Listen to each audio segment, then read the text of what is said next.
नमस्कार. आजच्या नवीन ब्लॉगमध्ये आपलं सर्वांचं स्वागत. आज आपण आलेलो आहे मलवडीमध्ये संपत मगर यांच्या घरी. तर या ठिकाणी पाहू शकता तुम्ही इकडं कोंबड्याचं जाळी मारलेली आहे आणि याच्यामध्ये कोंबड्या आहेत, पिल्लं आहेत आणि याच्या बाजूला त्या ठिकाणी एक झाड आहे. या झाडाच्या बाजूला एक डब्बा आहे, याच्यामध्ये एक साप दडलेला आहे. आपल्याला कॉल आला होता की एक साप आहे म्हणून आणि आपण या ठिकाणी आलेलो आहे तो सर्प बघण्यासाठी.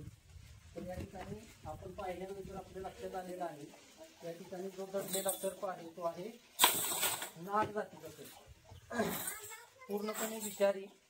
त्या सापामध्ये न्यूरोटॉक्सिक विष असतं आणि त्याने दंश केल्यानंतर माणसाचा नर्वल सिस्टम डॅमेज करायचं काम करतं. नर्वल सिस्टम डॅमेज झाल्यामुळे काय होतं, हळूहळू माणूस पॅरालाइज होतो आणि पॅरालाइज झाल्यानंतर तो कोमात जाऊन त्याचा मृत्यू होतो.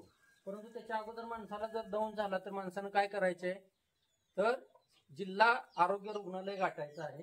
1 तासाच्या आत आपला तो पेशंट सर्पदंश झालेला जिल्हा आरोग्य रुग्णालयामध्ये पोचवायचं काम करायचं आहे, की जेणेकरून त्याचा जीव वाचेल. आणि 100% जो माणूस आरोग्य रुग्णालयामध्ये पोचणार आहे त्याचा जीव 100% वाचणार आहे. परंतु अशी काही माणसं आहेत की मंदिरामध्ये घेऊन जाणं सर्पदंश झाल्यानंतर, किंवा कोण मांत्रिक तांत्रिक यांच्याकडं, किंवा झाडपाला औषध देणं किंवा काय झाडांच्या मुळ्या देणं, त्याच्यामुळं त्या लोकांचा जीव गमावू शकतो. तर आपल्याला काय करायचं, आता त्या सर्पाला रेस्क्यू करायचा आहे. तर आता आपण पाहू शकता या ठिकाणी नाग जातीचा सर्प आपल्याला पाहायला मिळणार आहे.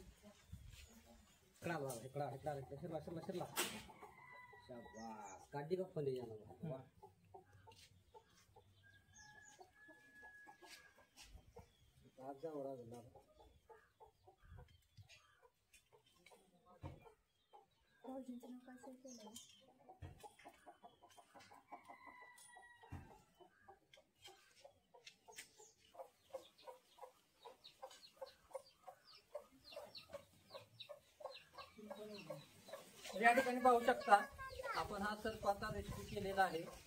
हा नाग जातीचा सर्प पूर्णपणे विषारी असतो आणि याच्यापासून आपण सावध राहायचं असतं. त्या ठिकाणी बघू शकता. तर या ठिकाणी आपल्याला हा बघायला मिळतोय. हा साधारण 5 ते 6 वर्ष आयुर्मान असलेला नाग जातीचा सर्प. तर आता याला आपण 2 मिनिटात भरणीमध्ये पॅक करणार आहोत.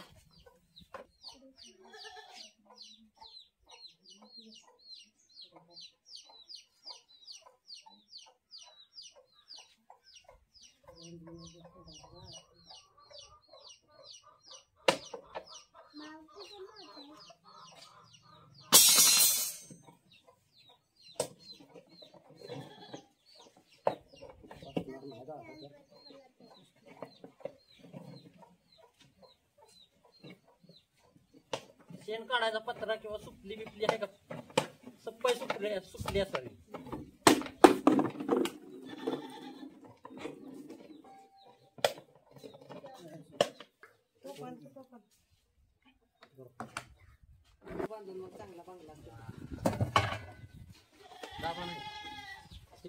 पाहू शकता आपण या ठिकाणी आपण याला रेस्क्यू केलेला आहे आणि बरणीमध्ये पॅक केलेला आहे.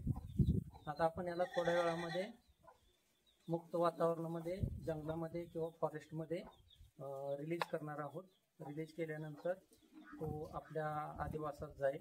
सर्प वाचवा, पर्यावरण वाचवा हा संदेश घराघरात माणसापर्यंत पोहोचवा. जय हिंद, जय भारत.